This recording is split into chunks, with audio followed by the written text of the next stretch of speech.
తాకట్లో ఉన్న మీ బంగారాన్ని విడిపించి ఆ రోజు ఆన్లైన్ రేటుకి కొంటాం. Sharma gold company. నమస్కారం, వెల్కమ్ టు సుమన్ టీవీ. నేను గీతాంజలి. సెప్టెంబర్ 7 భాద్రపద పౌర్ణమి. ఈరోజే చంద్రగ్రహణం కూడా. సంపూర్ణ చంద్రగ్రహణం అని చెబుతున్నారండి. పట్టువిడుపు సమయాలు ఎలా ఉన్నాయి, మనం విశేషంగా ప్రత్యేకంగా ఎలాంటి నియమాలు పాటించాలి, ఎలాంటి జాగ్రత్తలు తీసుకోవాలి. ఎప్పుడు ప్రతిసారి గ్రహణం తర్వాత కొన్ని పరిస్థితులు మనం చూస్తూనే ఉన్నాం. మరి ఈ చంద్రగ్రహణం తర్వాత మొత్తం అంటే దేశవ్యాప్తంగా కావచ్చు, అంతర్జాతీయంగా ఎలాంటి పరిస్థితులు మనం ఎదుర్కోబోతున్నాం, అలాగే కొంతమంది రాసుల వారీగా ప్రభావాలు ఉంటాయి. ఇలా వీటన్నిటి గురించి కూడా మాట్లాడదాం. ముందుగా ఈ గ్రహణం వల్ల కలిగేటువంటివి ఏంటి, మనం తీసుకోవాల్సిన జాగ్రత్తలు తెలుసుకుందాం. వివరించేందుకు ప్రస్తుతం మనతో పాటు ఉన్నారు గురువుగారు. ప్రత్యేకంగా వీరి గురించి చెప్పాలి. సుమన్ టీవీ ప్రేక్షకులకు పరిచయం అవసరం లేదని చెప్తాను. పితృదోషాలకి సంబంధించండి గత 12 సంవత్సరాలుగా విశేషంగా పూజలు చేయించడంతో పాటుగా కొన్నేళ్లుగా చూడొచ్చు వారి రికార్డ్ అయితే 20,000 మందికి పైగా ఆయన జాతకాలు చూసి వాళ్ళల్లో మార్పు తీసుకొచ్చారని చెప్పుకోవచ్చు. చాలామంది వెయిట్ చేస్తూ ఉంటారు, ఇలా గురువుగారితో ఎప్పుడైతే జాతకం చెప్పించుకుందామా, మేము ఇలా పరిహారాలు పాటించడం వల్ల మా జీవితంలో మెరుగుపడ్డామని, ఇలా చేసామని చాలామంది చెప్తూ ఉంటారు. స్వయంగా కామెంట్స్లో చెప్తూ ఉంటారు. ఏ కార్యక్రమం ఉన్నా కూడా రీసెర్చ్ చేసి మరీ చెప్తారు. అలాగే ఈ చంద్రగ్రహణం గురించి కూడా చాలా కూలంకషంగా మనకి ఇప్పుడు వివరించబోతున్నారు. మరి ఆలస్యం చేయకుండా తెలుసుకుందాం. మనతో పాటు ఉన్నారు ప్రముఖ జ్యోతిష్యులు బ్రహ్మశ్రీ నందిభట్ల శ్రీహరి శర్మ గురువు గారు. వారితో మాట్లాడదాం. గురుగారు నమస్కారం అండి. వాగర్థావివ సంపృక్తౌ వాగర్థ ప్రతిపత్తయే జగతః పితరౌ వందే పార్వతీ పరమేశ్వరౌ ఆదిత్యాయ చ సోమాయ మంగళాయ బుధాయ చ గురుశుక్రశనిభ్యశ్చ రాహవే కేతవే నమః. శృంగేరి జగద్గురు పీఠాధిపతులు, కంచి పీఠాధిపతులకి నమస్కారములు తెలియజేసుకుంటూ కార్యక్రమాన్ని ప్రారంభిద్దాం. గురుగారు, గ్రహణం అంటేనే ఒక భయం పట్టుకుంటుందండి, ఎందుకో తెలియనిది. మరి ఈసారి ఎలా ఉంది, ఏంటి? సంపూర్ణ చంద్రగ్రహణం అంటున్నారు, వివరాలన్నీ మాట్లాడదాం. తప్పకుండానమ్మా. అంటే మీరు అన్నట్టుగా ఒక మాటకి చెప్పాలి అంటే నిజంగా భయపట్టుకునేటువంటి పరిస్థితులు ప్రస్తుత కాలమాన పరిస్థితులకు ఉన్నాయి.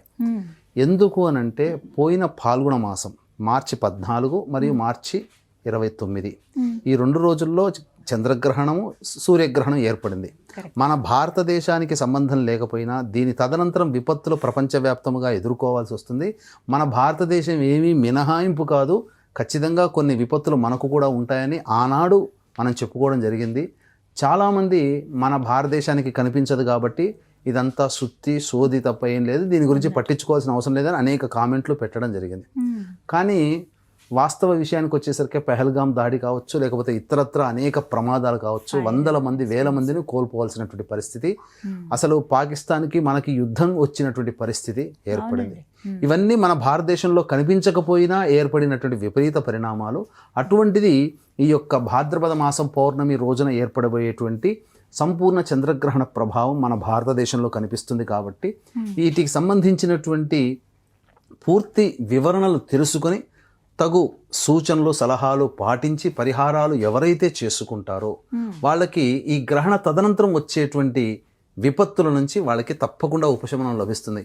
మనం గమనించుకున్నట్లయితే ఈ రోజున మనం గమనిస్తున్నట్లయితే ఈ సాఫ్ట్వేర్ జాబుల్లో చేసేటువంటి వాళ్ళకందరికీ లైఫ్లో అనిశ్చితి ఈ గ్రహణం తర్వాతనే కదా ఏర్పడింది ప్రపంచవ్యాప్తంగా. అది దీనికి ముఖ్య కారణం అమెరికాలో ఈ 2 గ్రహణాలు కనబడ్డాయి. ఈ అమెరికాలో ఈ 2 గ్రహణాల సందర్భంలోనే ట్రంప్ ఎలక్షన్ అనేటువంటిది ఎలక్ట్ కావడము, తదనంతరం ఆయన తీసుకున్న నిర్ణయాల వల్ల ఇప్పుడు అమెరికా యొక్క పరిస్థితి ఏ విధంగా ఉంటుంది అనేటువంటిది మనం చూస్తూనే ఉన్నాం. పరిస్థితులు ఇలా ఉంటాయండి. నిజమే, మీరు అన్న మాట కూడా కరెక్టేనండి. గతసారి ఎప్పుడైనా పోల్చుకుంటాం అంటే ఇంతకు ముందు రోజుల్లో అయితే గ్రహణం కదా ఏముందిలే, అవి జరుగుతూ ఉంటాయి, అది ప్రక్రియ అనుకుంటాం. కానీ ఆ ప్రభావాలు చూశాక భయం అనేది పట్టుకుంటుంది. ఖచ్చితంగానమ్మా. మరి ఈసారి పట్టువిడుపు సమయాలు భారతదేశంలో ఖచ్చితంగా కనపడుతుంది అంటున్నారు. తీసుకోవాల్సిన జాగ్రత్తలు, నియమాలు, ఇలా చాలా సందేహాలు ఉన్నాయండి. అవన్నీ ఒక్కొక్కటిగా అడుగుతాను. ముందుగా వీటి గురించి వివరించండి.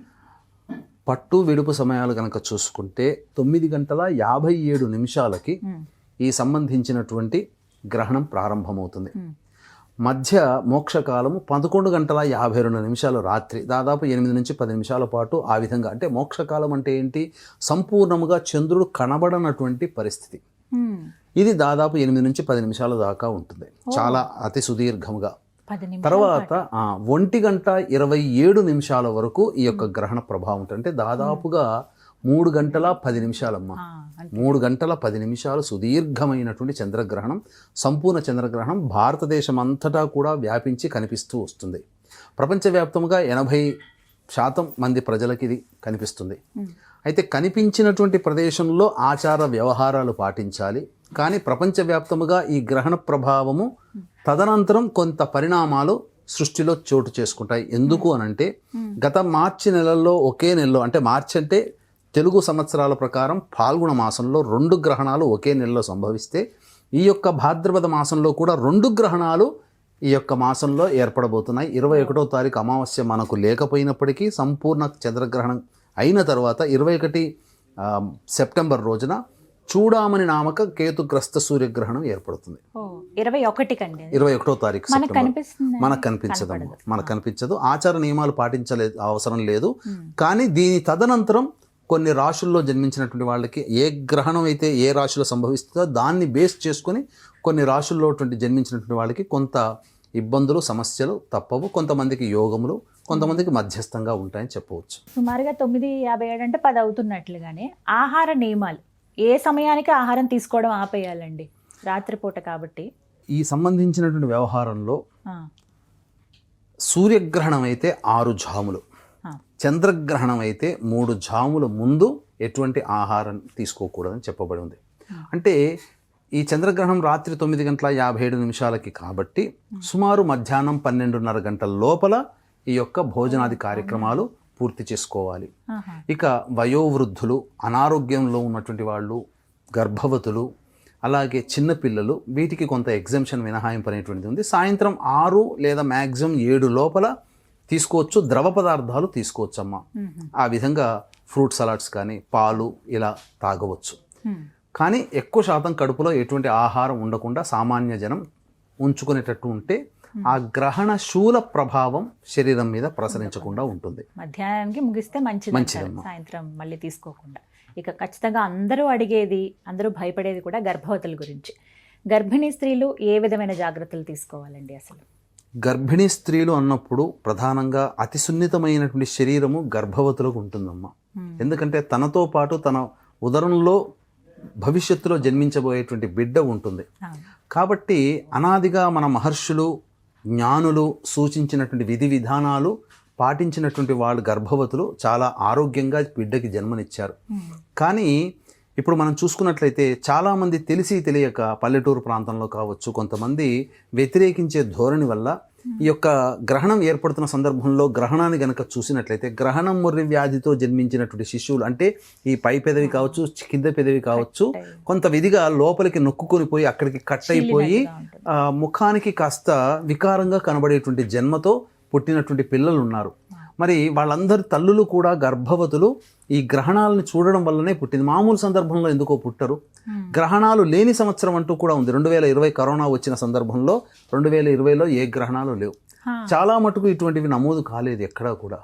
కాబట్టి గ్రహణం అనేటువంటిది ఉన్నప్పుడు సైన్స్ అనేటువంటిది దీన్ని చాలా తేలికగా తీసుకోవచ్చు, ఏం పర్వాలేదనొచ్చు. కానీ వచ్చే విపత్తుని మన వాళ్ళు కనిపెట్టారు, ఆచరించారు, ఫలితాలు పొందారు. కాబట్టి మన వాళ్ళంటూ దీన్ని ఆచరించే వాళ్ళు ఉన్నారు. కొంతమంది కమ్యూనిజం భావాలతో దీన్ని వ్యతిరేకించవచ్చు, అది వాళ్ళకి సంబంధించినటువంటిది. కాకపోతే గర్భవతులకి సంబంధించి ఒకప్పుడు ఉన్నటువంటి ఆచారం ఏంటంటే ప్రధానంగా ఇంటి తలుపులన్నీ మూసివేసి, కిటికీలు కూడా అన్నీ మూసివేసి హాయిగా నిద్రపోమ్మా, లేదా దైవనామ స్మరణ చేసుకుంటూ ఉండమ్మా, హాయిగా ఉండమ్మా, కానీ నిద్రపోకుండా ఉండు అని చెప్పబడేటువంటిది. కానీ ఈ మధ్య కొంతమంది తలకోక ఆలోచన అన్నట్టుగా, తనకు తోచిందే పైత్యం అన్నట్టుగా ఎవరికి తోచింది వాళ్ళు చాలా భయభ్రాంతులకు గురి చేసేసి ఈ గర్భవతులని అంటే ఒక చోట కట్టి ఎక్కడా కదలకుండా ఒక్క చోట కూర్చున్నట్టుగానే కూర్చొని శ్వాస కూడా తీసుకోకుండా నిలబడాలి గ్రహణం అంతసేపు అన్నట్టుగా భయపెట్టారు. ఒకవైపు తిరిగి పడుకోవాలి. గర్భవతుల యొక్క సంబంధించినటువంటి ఆచార వ్యవహారాల్లో నాన్ హిందూస్ ఇలా చెప్పారమ్మా. మన సనాతన ధర్మంలో ఎవ్వరూ కూడా గర్భవతుల్ని ఇలా కట్టిపడేసేటట్టుగా లేదు. కాకపోతే ఆ సమయం అనేటువంటిది విషవాయువులు, ఎందుకనంటే ఎక్స్రేస్, గామా రేస్ అనేటువంటివి, అల్ట్రావైలెట్ రేస్ అనేటువంటివి భూమి మీదకి నేరుగా ప్రసరించేటువంటి సమయం విషవాయువులు ప్రసరిస్తాయి. కాబట్టి ఆ విషవాయువులు ఏవి కూడా ఇంట్లోకి ప్రవేశం చేయకుండా కిటికీలు, తలుపులు అన్నీ మూసివేసి ఉండేవాళ్ళు. తదనంతరం అంటే ఇక్కడ ఏంటంటే ఆ సమయం అంతా కూడా దైవనామస్మరణ చేసుకుంటూ ఉంటే ఏ రకమైనటువంటి ఇబ్బంది ఉండదు. అని మనకు శాస్త్రం చెప్పడం. కాబట్టి అందరూ కూడా వీక్షించేటువంటి ప్రేక్షకుల్లో గర్భవతులు గనక ఉన్నట్లయితే మొదటి నెల నుంచి నెలలు నిండినటువంటి గర్భవతులు అందరూ కూడా ఈ నియమాన్ని పాటించండి. ఎక్కువగా భయపడకండి.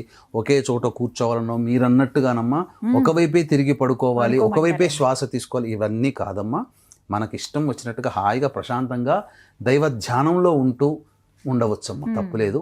కాకపోతే గాలి పీల్చకూడదు, బయటికి వెళ్ళి తిరగకూడదు, అంతే. హాయిగా రెస్ట్ తీసుకోమని చెప్పండి. మిగతా తప్పకుండా. గురుగారు, దర్భ ప్రధానంగా ఈ గ్రహణం టైంలో చూస్తాం.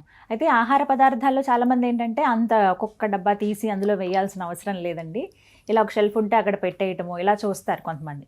బాగా అంటే నిల్వ ఉండే పదార్థాలపైన ఎక్కువగా పెడతారు. పచ్చళ్ళు మరి ముఖ్యంగా వాటిల్లో వేస్తూ ఉంటారు, పప్పులు కానీ బియ్యం కానీ. ఇలా ముఖ్యంగా ఖచ్చితంగా వీటిల్లో ఉండాల్సిందే అనే వస్తువులు ఏమైనా ఉన్నాయండి? అన్నీనా?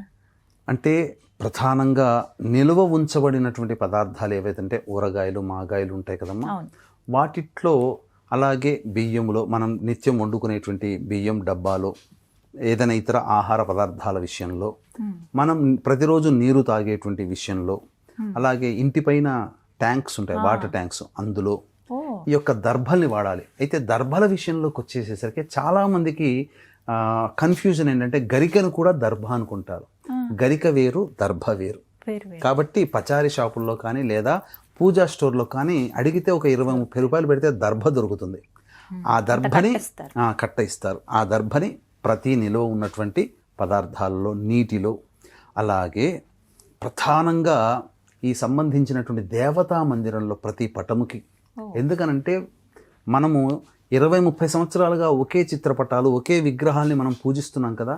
మన పూజ చేసే శక్తి ఆ చిత్రపటాలలో లేదా ఆ దేవతా విగ్రహాల్లో నిక్షిప్తమై ఉంటుంది. కాబట్టి ఆ విగ్రహాల దగ్గర ఒక దర్భపూజ పెట్టడం ఇది చేసుకోవాలి. మరీ ముఖ్యంగా పూర్వకాలంలో ఏం చేసేవాళ్ళంటే చక్కగా సంబంధించినటువంటి చతురస్రాకారం కానీ బియ్యపిండితో లేదా అష్టదళ పద్మం నెట్టింట్లో వేసేవాళ్ళు, హాలులో వేసి వాటి మీద కొన్ని దర్భపూజలు పెట్టేవాళ్ళు. గ్రహణ సమయం అంతా ఆ విధంగా ఉండేది. ఎందుకంటే ఇంట్లో ప్రవేశించినటువంటి విషవాయువులు ఆ దర్భ నట్టింట్లో ఉన్న దర్భ కేంద్రీకృతంగా ఉండి ఆకర్షించుకుంటుంది విషవాయువుని. ఆ విధంగా పెట్టేవాళ్ళు. ఆ పద్ధతి కూడా మనం పాటించవచ్చమ్మా. దర్భల్ని ఈ విధంగా పెట్టవచ్చు. ఎందుకనంటే దర్భకు ఉన్నటువంటి విశిష్టత, దర్భలో పెట్టబడినటువంటి పదార్థము గ్రహణ సమయంలో కలుషితం కాలేదు, బ్యాక్టీరియా దరిచేరలేదని అమెరికన్స్ కనుగొన్నారు. అంటే ఇది అమెరికన్స్ కనుగొన్నారని చెప్పి మనం అనుకుంటాం, మన శాస్త్రవేత్తలు ఎప్పుడో కనుగొన్నారు. మరి ఇది పాటించకుండా వాళ్ళు చెప్పారు కాబట్టి మనం చెప్పుకోవాల్సి వచ్చిన పరిస్థితికి మనం దిగజారిపోయాం. కానీ మన ఆచారం ఉంది, మన ఆచారాన్ని ఎందుకు పాటించాం? ఇదే మన దౌర్భాగ్యం. తెలుసుకోవాలి కనీసం ఎప్పుడైనా ఇలాంటివి. అవునమ్మా. గురుగారు, మరి రాసుల పరంగా చూసుకున్నా కూడా ప్రభావాలు ఖచ్చితంగా ఉంటాయని చెప్తూ ఉంటారు మీరు. మరి ఈసారి ఈ చంద్రగ్రహణ ప్రభావం ఏ రాసులపైన ఎలా ఉందండి? మంచా చెడా? ప్రధానంగా ఇప్పుడున్నటువంటి ప్రసార మాధ్యమాల్లో అనేక విధాలుగా పుంఖానుపుంఖాలుగా వీటి గురించి వచ్చేసేసాయి కూడా. అయితే వాస్తవానికి గ్రహణ ప్రభావము ఆ యొక్క ఏ ప్రాంతంలో అంటే విశ్వానికి సంబంధించింది కాబట్టి ప్రపంచవ్యాప్తంగా ఉండేటువంటి పరిస్థితులు కొంత తారుమారవుతాయి. అందులో ఆ దేశ జనాభాలో మనము కాబట్టి మన మీద కూడా కొంత ఎఫెక్ట్ అది మన వ్యక్తిగత జీవితం మీద ఉంటుంది. కాబట్టి దీన్ని దృష్టిలో పెట్టుకుంటే దృగ్గణితం ప్రకారము శతభిషము నక్షత్రంలో ప్రారంభమై పూర్వాభాద్ర నక్షత్రంలో ఈ యొక్క గ్రహణం అనేది పూర్తవుతుంది. ఏది పాత గణితం ప్రకారం. దృగ్గణితం ప్రకారం చూసుకుంటే కేవలం పూర్వాభాద్ర నక్షత్రంలోనే ఈ యొక్క గ్రహణం అనేటువంటిది ఉంటుంది.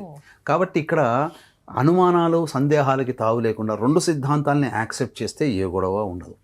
కాబట్టి శతభిషము పూర్వాభాద్ర నక్షత్రము మరియు ఈ శతభిష పూర్వాభాద్ర నక్షత్రానికి అనుజన్మ తారలు ఉన్నాయి, ఆరుద్ర, స్వాతి, పునర్వసు, విశాఖ. అలాగే ఈ శతభిష నక్షత్రం కంటే ముందు ఉన్నటువంటి నక్షత్రం ధనిష్ట నక్షత్రం, పూర్వభాద్ర నక్షత్రం తర్వాత ఉండేటువంటిది ఉత్తరాభాద్ర నక్షత్రం. వెరసి ధనిష్ట, శతభిషం, పూర్వభాద్ర, ఉత్తరాభాద్ర, స్వాతి, ఆరుద్ర, పునర్వసు, విశాఖ ఈ 8 నక్షత్రాల్లో జన్మించినటువంటి వాళ్ళు ఈ గ్రహణాన్ని చూడకూడదు. ఇక ఈ గ్రహణం అనేటువంటిది కుంభరాశిలో సంపూర్ణంగా ఏర్పడుతున్నటువంటి కారణం చేత కుంభరాశి, మీనరాశి మరియు కర్కాటక రాశికి అష్టమ రాశి కాబట్టి కర్కాటక రాశి, వృశ్చిక రాశికి అర్ధాష్టమ రాశి కాబట్టి వృశ్చిక రాశి, ఈ 4 రాశుల వారికి ప్రభావం అధికంగా ఉంటుంది. చెడు ఫలితాలు ఈ యొక్క కర్కాటక, వృశ్చిక, కుంభ, మీన రాశిలో జన్మించిన వాళ్ళు పొందుతారు. అలాగే మేష, వృషభ, కన్య, ధనుస్సు రాశిలో జన్మించినటువంటి వాళ్ళకి అత్యంత శుభ ఫలితాలు కలుగుతాయి. అలాగే మిథున, సింహ, తుల, మకర రాశులలో జన్మించినటువంటి వాళ్ళకి మధ్యస్థమైనటువంటి ఫలితాలు కలుగుతాయని మనకు శాస్త్రం తెలియబడుతుంది. కాబట్టి ఓవరాల్గా మనం చూసుకుంటే మిథున, కర్కాటక, సింహ, తుల, మకర, కుంభ, మీన రాశుల్లో జన్మించినటువంటి వాళ్ళకి కొన్ని ఇబ్బందులు తప్పవు. కాబట్టి దీన్ని దృష్టిలో పెట్టుకునే మన పీఠమాధ్వర్యంలో ఈ యొక్క సెప్టెంబర్ 8వ తారీఖు రోజున పూర్వభాద్ర నక్షత్రం రాత్రి 10 గంటల వరకు ఉంది. కాబట్టి సాయంకాలం 6 గంటలకి ఈ యొక్క సంపూర్ణ చంద్రగ్రహణ దోష నివారణ పూజలు, హోమాలు అనేటువంటి జరిపించి శక్తిపాతము చేయబడినటువంటి కరుంగలి మాల ఇవ్వడం జరుగుతుంది. సాయంత్రం 5 గంటల లోపల గోత్రనామాలు నమోదు చేసుకోవచ్చు. అవకాశం ఉన్నవాళ్ళు కార్యక్రమ తదనంతరం కాంటాక్ట్ చేసి 8వ తారీఖు సాయంత్రం 5 గంటల లోపల నమోదు చేసుకునే ప్రయత్నం చేయండి. కేవలం 108 మందికి మాత్రమే ఈ కార్యక్రమంలో అవకాశం అనేటువంటిది ఉంటుందని చెప్పవచ్చు. అలాగే గురువుగారు, మీరు ఎప్పుడు చెప్తూ ఉంటారు సాధారణంగా గ్రహణ సమయం అనేది ఎంతో కీలకమైనది, శక్తివంతమైనది అని. అప్పుడు మనం ఏం చేసినా అది రెట్టింపు ఫలితాన్ని ఇస్తుంది అనేది కూడా మీరు పలు సందర్భాల్లో వివరించారు. మరి ఈ చంద్రగ్రహణాన్ని ఎలా వినియోగించుకోవాలో చెప్పండి. అంటే ఏమన్నా పరిహారాలు చేసుకోవచ్చా, లేకపోతే జపం, తప్పం ఇలాంటివి ఏవైనా కానీ? తప్పకుండానమ్మా. ఎందుకంటే ప్రతి మనిషికి కూడా ఒక కులంలో జన్మిస్తారు, కుల దేవత ఉంటుంది. అలాగే ప్రతి వ్యక్తి కూడా చాలామందికి ఎవరో ఒక గురువు గారు ఏదైనా మంత్రోపదేశం చేసి ఉంటారు. అటువంటి సందర్భంలో ఆ కులదేవత అర్చన ప్రతిసారి చేస్తారు. అలాగే గురువుగారు ఇచ్చిన మంత్రోపదేశం చేసుకుంటారు. ఇవన్నీ కూడా మాలిన్య దోషాల్ని కలిగి ఉంటుంది ఆ గ్రహణ సమయంలో. కాబట్టి అంతేకాకుండా ప్రధానంగా ఒక సహస్రనామం చదివాం, లలిత కానీ శివ కానీ ఏదైనా విష్ణు సహస్రనామం చదివామనుకోండి, 1000 సహస్రనామాలు చదివితే ఎంత పుణ్య ఫలితం వస్తుందో ఈ గ్రహణ సమయంలో ఒక్కసారి చదివితే అంత ఫలితం వస్తుంది. మీరు లెక్క పెట్టుకోండి, ప్రతిరోజు సహస్రనామం ఒకసారి చేస్తే 1000 సార్లు అంటే 1000 రోజులు పూర్తి అవ్వాలంటే ఎన్ని సంవత్సరాలు మీరు ధారపోయాలి? 3 సంవత్సరాలు ధారపోయాలి. అంటే 3 సంవత్సరాల్లో పూజ చేస్తే సహస్రనామం ప్రతిరోజు చేస్తే ఎంత పుణ్య ఫలితమో ఈ గ్రహణ సమయంలో ఒక్కసారి చదివితే అంత ఫలితం వస్తున్నప్పుడు, గ్రహణ సమయం దాదాపు 3 గంటల 10 నిమిషాలు ఉన్నప్పుడు దీన్ని అందరూ కూడా వీక్షించేటువంటి ప్రేక్షకులు అందరూ కూడా దీన్ని సంపూర్ణంగా వినియోగించుకునే ప్రయత్నం చేయాలి. అందులో భాగంగా ప్రధానంగా గ్రహణానికి ఉన్నటువంటిది పట్టు విడుపు అనేటువంటిది ప్రధానం. కాబట్టి 9 గంటల 57 నిమిషాలకి అన్నప్పుడు 9 గంటల 50 నిమిషాలకి లేదా 55 నిమిషాలకి బాత్రూమ్కి వెళ్ళి స్నానం అనేటువంటిది ప్రారంభం చేయాలి. పట్టు ఉన్నప్పుడు స్నానం ఆచరిస్తాం, బయటికి వస్తాం. రాగానే శుభ్రమైనటువంటి వస్త్రములు కట్టుకొని గురువుగారు ఇచ్చిన మంత్రోపదేశము కానీ, లేకపోతే ఇష్టదేవత లేదా కులదేవత ఆరాధన, లేదా ఇష్టమైనటువంటి దేవతా సహస్రనామ పారాయణము, కవచ పారాయణాలు, స్తోత్రాలు ఇవన్నీ కూడా ఆ యొక్క 1 గంట 20 నిమిషాల వరకు చేసుకోవచ్చు. చేసుకున్న తదనంతరం 1 గంట 20 నిమిషాలకి లేదా 23 నిమిషాలకి మళ్ళీ బాత్రూమ్కి వెళ్ళి విడుపు స్నానం అనేటువంటిది ఆచరించాలి. ఇక ఈ సందర్భంలో ఈ పట్టుకి విడుపుకి మధ్య ఉన్నటువంటి సమయంలో బ్రాహ్మణులు గనక నిజంగా అవైలబుల్ గనక ఉన్నట్లయితే ఈ చెప్పబడినటువంటి సోకాల్డ్ కర్కాటక, వృశ్చిక, కుంభ, మీన రాశుల్లో జన్మించిన వాళ్ళు, అలాగే సింహ మరియు మిథున, తుల, మకర రాశుల్లో జన్మించినటువంటి వాళ్ళు ప్రధానముగా ఒక కాంస్య పాత్ర కానీ, లేకపోతే సంబంధించినటువంటి మట్టి పాత్ర కానీ లేదా ఇత్తడి పాత్ర కానీ తీసుకొని అందులో వెండి చంద్రబింబము, వెండి నాగబింబము, వెండి సూర్యబింబము అనేటువంటిది వేసి అది మునిగేంత వరకు ఆవు నెయ్యి వేసి తదనంతరం ఆ యొక్క పాత్రని వస్త్ర సహితముగా బియ్యము మరియు మినుములు అనేటువంటిది పెట్టి, కొంత నల్ల నువ్వులు, బియ్యము, మినుములు వస్త్ర సహితంగా పెట్టి ఆ యొక్క పాత్రలో ఆవు నేతిలో ఎవరైతే దోషంతో బాధపడుతున్నారో వాళ్ళు ముఖాన్ని చూసుకొని తదనంతరం బ్రాహ్మణుడి గనక దానం చేసినట్లయితే ఈ యొక్క గ్రహణ దోషం అనేటువంటి సంపూర్ణంగా తొలగిపోతుంది. ఎవరికి వాళ్ళు ఇంటి దగ్గర చేసుకోగలిగేటువంటి పరిహారం కాబట్టి చక్కగా చేసుకోవచ్చు. ఇక విడుపు తదనంతరం మళ్ళీ ఇంట్లో అంతా కూడాను శుభ్రపరచుకోవాలి. ఏ సమయానికండి? ఇంకా ఉదయం లేచి 6ంటికి ఎలాగో లేస్తారు, 5-6 గంటలకు లేస్తారు కాబట్టి ఆ సమయం నుంచి ఇంకా స్నానాలు అవి చేసేసుకోవచ్చా? చేసుకోవచ్చమ్మా. ఈ యొక్క గ్రహణ వేద సూర్యోదయం వరకు కూడా ఉంటుంది కాబట్టి అవకాశం ఉంటే ఇక 1:30 తర్వాత మళ్ళీ స్నానం ఆచరించి మళ్ళీ నిద్రపోవాలని ఉండదు కదా, ఏదో ఒక పని. కాబట్టి దీనికి సంబంధించి పట్టు విడుపుకి ముందు, పట్టు కంటే ముందు ఒకసారి జాడి కట్టతో, చీపురు కట్టతో ఇల్లంతా శుభ్రపరచుకొని ఎటువంటిది లేకుండా ఉండి విడిచిన తదనంతరం స్నానం ఆచరిస్తాం కదా, తదనంతరం చక్కగా ఇంటినంతా కూడాను శుభ్రమైనటువంటి నీటిలో యాలకుల పొడి, పచ్చకర్పూరం పొడి, జాజికాయ, జాపత్రి, కుంకుమ పొడి, పసుపు, మాను పసుపు అని అంటారు, తర్వాత గోపంచకం, ఇవన్నీ కలిపి చక్కగా ఆ ఇంటినంతా బట్టతో మాఫ్తో గనక శుభ్రంగా తుడిచిపెడితే ఇంట్లో ఉన్నటువంటి నెగిటివ్ ఎనర్జీ పూర్తిగా వెళ్ళిపోతుంది. ఇక దేవాలయంలో గనక మందిరంలో ఉన్నటువంటి చిత్రపటాలు, విగ్రహాలని, చిత్రపటాలు అన్నింటినీ కూడా తడిగుడ్డతో క్లీన్గా తుడిచేసేసి చక్కగా అలాగే విగ్రహాలని కుంకుడుకాయ రసంతో కానీ లేదా చింతపండు రసంతో కానీ లేదా నిమ్మపండు రసంతో కానీ విగ్రహాలని అంతా కూడా తుడిచి చక్కగా అంతా అయిపోయేసరికి 3-3:30 అవుతుంది బ్రహ్మ ముహూర్త కాలం. చక్కగా మళ్ళీ అదంతా అయిన తర్వాత మళ్ళీ అవకాశం ఉంటే మళ్ళీ స్నానం చేసి చక్కగా దీపారాధన చేసి చక్కగా విష్ణు సహస్రనామం, లలితా సహస్రనామ పారాయణం చేసుకుంటే సూర్యోదయం అయిపోతూనే ఉండే చక్కగా చేసుకోవచ్చు. ఇటువంటి సమయం మళ్ళీ రాదు. ఎప్పుడో ఈ సంవత్సరంలో 2025లో ఇదేనమ్మా, తర్వాత ఇంకా లేదు, మళ్ళీ ఇంకా గ్రహణం లేదు, మళ్ళీ మాఘమాసంలో ఉంది, అది అంతేనమ్మా. అందుకని ఇలా చేసుకుంటే చాలా మంచిది. ఇల్లంతా కూడా ముఖ్యంగా ఆ సంబంధించినటువంటి ప్రాతకాలంలోనే ఆ ఇల్లంతా కడుగుతారు కదా, మళ్ళీ ఇల్లంతా కూడా స్వచ్ఛమైనటువంటి సువాసనతో కూడుకున్నటువంటి ధూపం అనేటువంటిది ఇల్లంతా ఉండాలి. ఏదైతే విషవాయువులు ప్రవేశించాయో ఆ విషవాయువుల్ని మళ్ళీ తిరిగి ప్రాలద్రోలే శక్తి ఈ యొక్క ధూపానికి ఉంటుంది. కాబట్టి ధూపం అనేటువంటిది చక్కగా చేసుకుంటే మంచిది. ఇక గణపతి నవరాత్రులు చాలా వైభవంగా జరుగుతున్నాయి. అయితే చాలా మంది ఈసారి ఏం చెప్తున్నారంటే చంద్రగ్రహణం ఉంది కాబట్టి 9 రోజుల్లోనే మీరు నిమజ్జనానికి పంపించేయండి గణపతిని అని చెప్తున్నారండి. 11 రోజులు ఉంచొద్దా? అసలు ఎప్పుడు నిమజ్జనాలు చేయాలి? వాస్తవాలు కొన్ని మాట్లాడుకుందామమ్మా. వాస్తవాలు మాట్లాడుకునేటట్టయితే గణపతి నవరాత్రులు అనేది పదమే లేదు. ఉన్నవే 4 నవరాత్రులు: ఆషాఢ గుప్త నవరాత్రులు, శ్యామ నవరాత్రులు, వసంత నవరాత్రులు, దుర్గా నవరాత్రులు. ఇవి 4.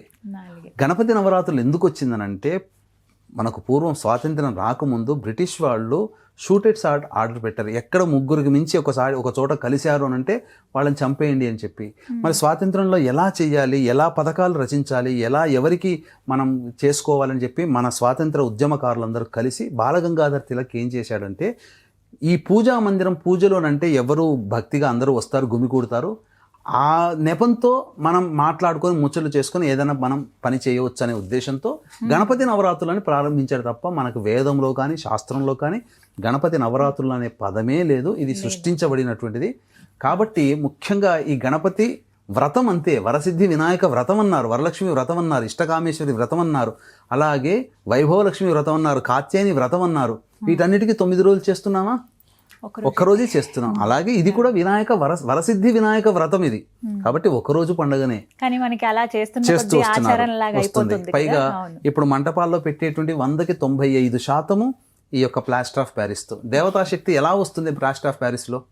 రాదు. అలాగే ముఖ్యంగా మనం ఏ దేవతా మందిరంలో చూసుకున్నా 3 జాముల ముందు అనేటువంటిది పనికిరాదు అని శాస్త్రం. కాబట్టి చంద్రగ్రహణానికి మధ్యాహ్నం 12:30 ఏ దేవాలయమైనా కానీ క్లోజ్ చేసేస్తారు కదండి. కాబట్టి ఆ 12:30 లోపల 7వ తారీఖు రోజున పూజాది కార్యక్రమాలు జరుగుతున్నాయి కదా, నిమజ్జనం చేయడానికి ఇంకా తప్పేంటి? కాబట్టి నిరభ్యంతరంగా చేసుకోవచ్చు, తప్పేమీ లేదమ్మా. అయితే అనంత పద్మనాభ చతుర్దశి కాబట్టి ముందు రోజు అదేమీ సంబంధించినటువంటి దేవతా ప్రతిష్ట, అసలుకి విగ్రహాలకు ఎక్కడా నిమజ్జనం లేదమ్మా.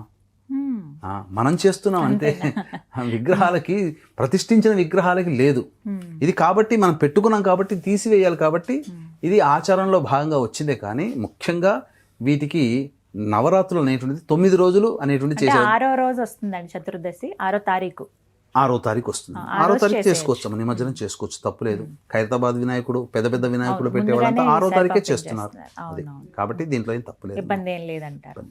మొత్తం మీద ఈ గ్రహణం భయపడకుండా పాటించాల్సిన నియమాలు పాటించి జాగ్రత్తలు అయితే తీసుకోవాలండి. గురుగారు, మన వాళ్ళు దేశ విదేశాల్లో చాలా ప్రదేశాల్లో ఉన్నారు. మరి వారు ఈ చంద్రగ్రహణం సమయంలో ఎటువంటి నియమాలు పాటించాలంటారు? మనం చెప్పుకోవాలి అని అంటే గత మార్చి నెలలో ఏర్పడినటువంటి 2 గ్రహణాలు, సంపూర్ణ చంద్ర సూర్యగ్రహణాలకు సంబంధించి చూసుకుంటే అమెరికా వంటి దేశాలలో ఈ గ్రహణ ప్రభావం కనిపించింది. కాబట్టి ఆయా దేశాల వాళ్ళు పాటించారు ఆచార నియమాలు. గ్రహణం అనేటువంటిది ఎక్కడ ఏ ప్రాంతంలో కనిపిస్తుందో, ఏ దేశంలో కనిపిస్తుందో ఆ దేశానికి సంబంధించినటువంటి ప్రజలు ఆచార నియమాలు పాటించాలి. కానీ దీనికి సంబంధించినటువంటి తదనంతరం వచ్చేటువంటి పరిణామాలు ఏ రాశుల్లో జన్మిస్తారో అది ప్రపంచవ్యాప్తంగా కనిపించకపోయినా ప్రపంచవ్యాప్తంగా అందరికీ ఉపకరిస్తుంది. అందరూ దీన్ని నియమాన్ని పాటించాల్సిందే, ఆచార సాంప్రదాయాన్ని పాటించాల్సిందే లేదు.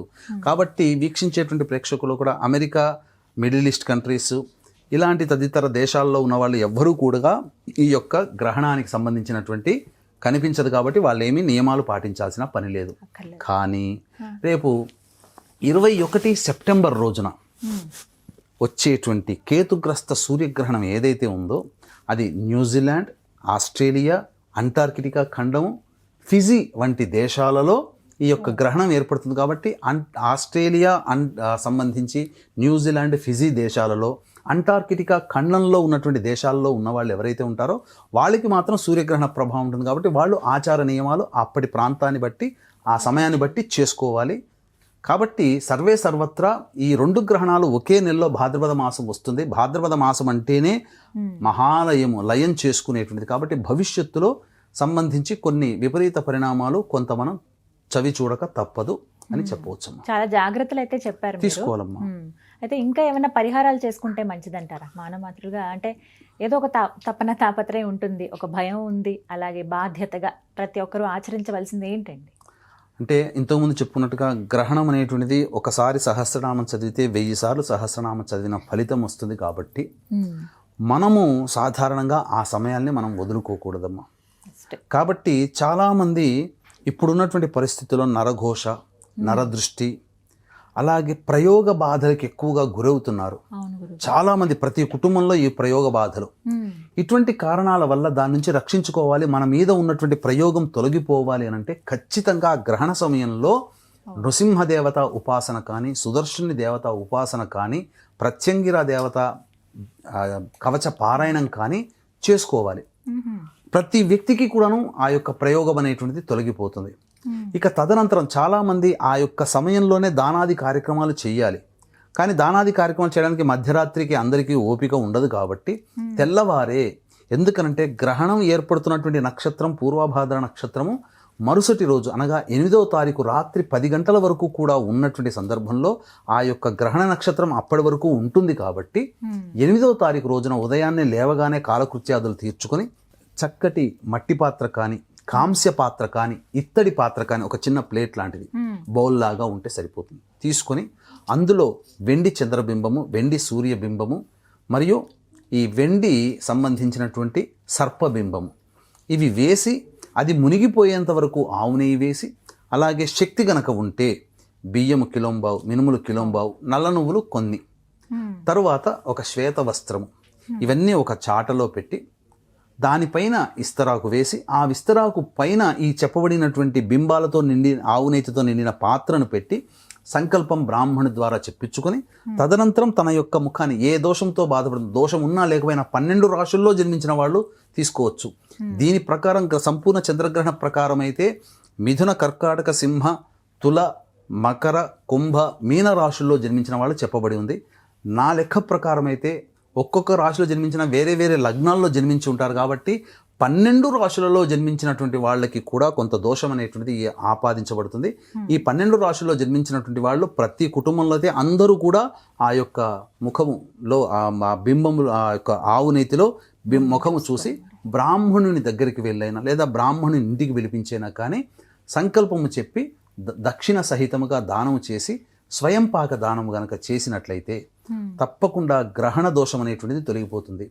ఈ గ్రహణ తదనంతరం ఏమవుతున్నాయంటే చాలామంది జీవితాలలో కొన్ని ఇబ్బందులు అనేటువంటివి రావచ్చు. ఎటువంటి ఇబ్బందులు? ముఖ్యంగా ఉద్యోగంలో చేసుకునే వాళ్ళకి ఇబ్బందులు, వ్యాపారంలో నష్టాలు, దాంపత్య జీవితంలో నష్టాలు, అలాగే డబ్బులు ఇచ్చి నష్టపోవడం కానీ, అవమానాలు ఎదుర్కోవడం కానీ, లేకపోతే అనుకున్న పని తొందరగా కాలేకపోవడం కానీ, ఇవి అన్నీ కూడా గ్రహణ తదనంతరం అనేటువంటిది ఏర్పడబోతున్నాయి. కాబట్టి అన్ని రాశుల్లో జన్మించినటువంటి వాళ్ళు ఈ చెప్పిన విధానాన్ని పాటించవచ్చు. దీని యొక్క ప్రభావము దీపావళి వెళ్ళి కార్తీక మాసం అయ్యేంత వరకు కూడా దీని ప్రభావాన్ని మనం చవి చూడక తప్పదు. ఈ గ్రహణ తదనంతరం ఒకే నెలలో 2 గ్రహణాలు వస్తున్నాయి. కాబట్టి భవిష్యత్తు డిసెంబర్ మాసం లోపల ఏదైనా కానీ, ముఖ్యంగా ఈ సంబంధించినటువంటి వాయుతత్వ రాశిలో గ్రహణం ఏర్పడుతుంది, అలాగే అగ్నితత్వ రాశిలో ఏర్పడబోతుంది. కాబట్టి వాయువు, అగ్ని 2 కలిస్తే వచ్చేటువంటి నష్టము శరీరంలో ప్రధానంగా మానవ శరీరంలో జ్వరముల వంటి వాటి వ్యాధులు అనేటువంటి ప్రబలే అవకాశం ఉంటుంది. అలాగే వాయువు అంటే వైరస్సు. కాబట్టి జ్వరంతో ఎక్కువగా చాలామంది పీడితులవుతారు దీని ప్రకారము డిసెంబర్ నెల లోపల అని వాతావరణ కాలుష్య ప్రభావం కూడా ఉంటుంది. కాబట్టి వ్యక్తిగతంగా సంబంధించిన అన్ని రాశుల వాళ్ళు చెప్పిన పరిహారాన్ని పాటించడం. ఏ వ్యక్తికైనా ఏ సమస్యకైనా 2 రకాల పరిష్కారాలు ఉంటాయి. మానవ పరిష్కారం అంటే ఇప్పుడు చెప్పిన విధంగా మీకు చేసుకునేటువంటిది. దైవ పరిష్కారంలో భాగంగా అందరూ ఈ యొక్క సంబంధించినటువంటి గ్రహణ దోష నివారణ చేసుకోలేరు కాబట్టి మన పీఠం ఆధ్వర్యంలో ఈ 12 రాశుల్లో జన్మించిన వాళ్ళు, ముఖ్యంగా మిథున, కర్కాటక, సింహ, తుల, మకర, కుంభ, మీన రాశుల్లో జన్మించినటువంటి వారికి ఈ యొక్క గ్రహణ దోష నివారణ పూజలు, హోమాలు జరిపించడం జరుగుతుంది. శక్తిపాతము చేసినటువంటి కరుంగలి మాల మీకు ఇవ్వడం జరుగుతుంది. కేవలం ఒక 108 మందికి మాత్రమే అవకాశము. 8వ తారీఖు సాయంత్రం 6 గంటలకి ప్రారంభమవుతుంది కాబట్టి 8వ తారీఖు సాయంత్రం 5 గంటల లోపల గోత్రనామాదులు నమోదు చేసుకోవచ్చు. చక్కగా వివరించారు గురుగారు, ధన్యవాదాలండి. సర్వం శ్రీ ఉమామహేశ్వర పరబ్రహ్మార్పణమస్తు.